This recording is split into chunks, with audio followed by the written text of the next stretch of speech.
සුබම සුබ දවසක් වේවා ඔයාට. ඉතින් ඔයාලා බලනවා ඇති මොකක්ද මේ සද්ද කියලා. ඉතින් ඔන්න අමාරුවෙන් ටයර් එකක් කපන්න තමයි හදන්නේ. ඇත්තටම ග්‍රයින්ඩරෙන් ටයර් එකක් කපන එක නම් හරිම අමාරුයි. පේනවනේ ග්‍රයින්ඩරෙන් ටයර් එකක් කපද්දී ටයර් එක උණු වෙනවා. හරිම භයානකයි ග්‍රයින්ඩරෙන් ටයර් එකක් කපන්න යද්දී. ඉතින් ඒක නිසා ලේසි ක්‍රමයක් හොයාගත්තා ටයර් එකක් කපා ගන්න. ඉතින් ලේසියෙන්ම ටයර් එකක් කපා ගන්න හොඳම ආයුධයක් හොයාගත්තා. පිහියෙන් තමයි අපි ලේසියෙන්ම ටයර් එක කපා ගත්තේ. මගේ ගාඩන් එකට ලස්සන මල් බෑගයක් හදාගන්න තමයි හදන්නේ. ඔයාලත් බලාගෙන ඉන්නකෝ කොහොමද ওই මල් බෑගය හදාගන්නේ කියලා. විසික් කරන ටයර් වලින් කොච්චරනම් ලස්සන නිර්මාණ කරන්න පුළුවන්. ඉතින් ගොඩාක් වාර උත්සාහ කරා අපි ග්‍රයින්ඩරෙන් ටයර් එක කපා ගන්න. ඒත් හරිම අමාරුයි. ඔන්න ඔය පිහිය ඊට පස්සේ අරගෙන ආවා. ඕකෙන් තමයි ලේසියෙන්ම ටයර් එක කපා ගන්න. ආයුධ තියෙන කඩවලින් ඔන්න ඔය වගේ පිහියක් ඔයාලටත් හොයාගන්න පුළුවන් වෙයි. හරිම ලේසියි ටයර් එක කපා ගන්න. ඉක්මනින්ම වැඩේ කරගන්න පුළුවන්. පේනවනේ. ග්‍රයින්ඩරෙන් කපද්දී ටයර් එකේ කෑලි උණු වෙවි ඇඟට විසික්ක වෙනවා. හරිම භයානකයි ඉතින්. ටයර් එක රත් වෙනවා. මල් බෑගය එල්ලන්න හිතාගෙන ඉන්නේ ගේට්ටු කණු දෙකේ. අපි බලමුකෝ කොහොමද මල් බෑගයේ මල් හදලා කොහොමද ලස්සනට පේන්නේ කියලා. ඔන්න ඔය විදිහට ටයර් එකේ මුල කොටස ඉතුරු වෙන්න අනිත් කොටස් දෙක කපා ගන්නවා. ඔය හදන්නේ බෑග් එකේ කාදු දෙක. එක කාදුවක් නම් කපාගෙන ඉවරයි. දැන් අනිත් පැත්තේ කාදුව හදාගන්න තමයි ඕනේ.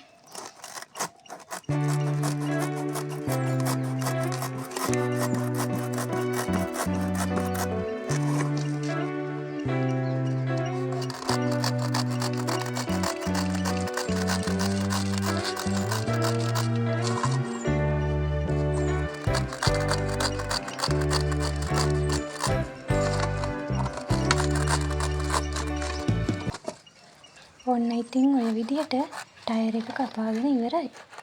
බලන්නකෝ බෑගයක් වගේ නේද?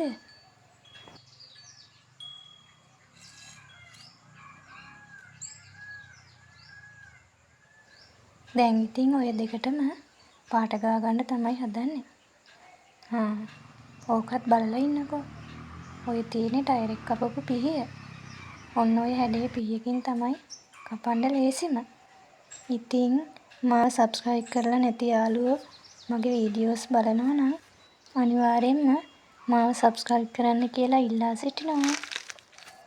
ඔන්න ඊට පස්සේ මම ටයර් එකට පාට ගන්නවා. මම තෝරගත්තේ සුදු පාට. මගේ ගාඩන් එකේ ගොඩාක් තියෙන සුදු පාටින්. සුදු පාටින් ගාඩන් එකට ලොකු එළියක් ලැබෙනවා. ඉතින් ඔය විදිහට ටයර් දෙකටම මම පාට ගාගත්තා. දැන් ඉතින් ඕකට ගැලපෙන මල් පැලයක් හොයාගන්න ඕනේ.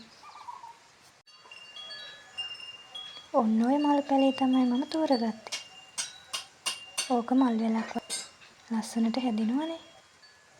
එහෙනම් අපි දැන් ඕක හිටව ගමු. බලන්නකෝ මම කොහොමද ඕක හිටව ගන්නේ කියලා.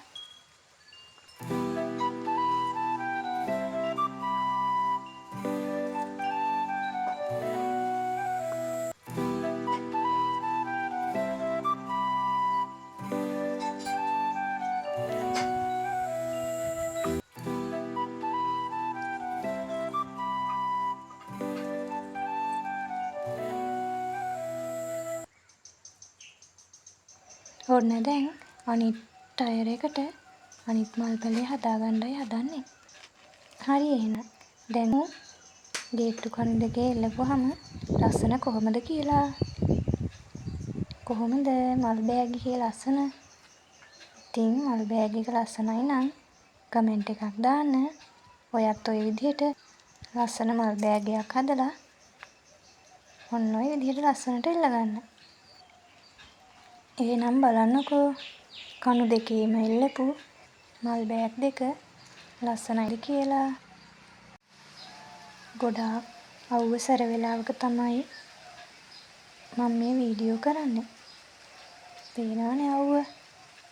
ඔන්න ඉතින් පාළුවට තිබුණු ගේට්ටු කණු දෙකත් අමුතුම ලස්සනක් එකතු වුණා. කොහොමද? හොඳයි නේද? බලන්නකො පොඩ්ඩක් මගේ මිදුලේ ඉස්සරහ පැත්ත කොහොමද පේන්නේ කියලා දැන්. ඉතින් මිදුලේ ඇතුල් පැත්ත විතරක් නෙවෙයි පිට පැත්තත් ඔන්න ඔය විදිහට ලස්සනට පේන්න හදාගන්න පුළුවන්.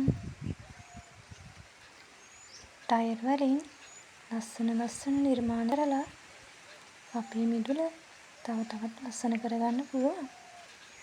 මං හිතනවා අද වීඩියෝ එක ඔයාට ගොඩක් වැදගත් වෙයි කියලා. එහෙනම් ඉතින් අදට වීඩියෝ එක අවසන් කරනවා. ඔයත් ඔය වගේ මල් බෑගයක් හදන්න. එහෙනම් ගිහින් එන්නම්. සුබ දවසක් වේවා.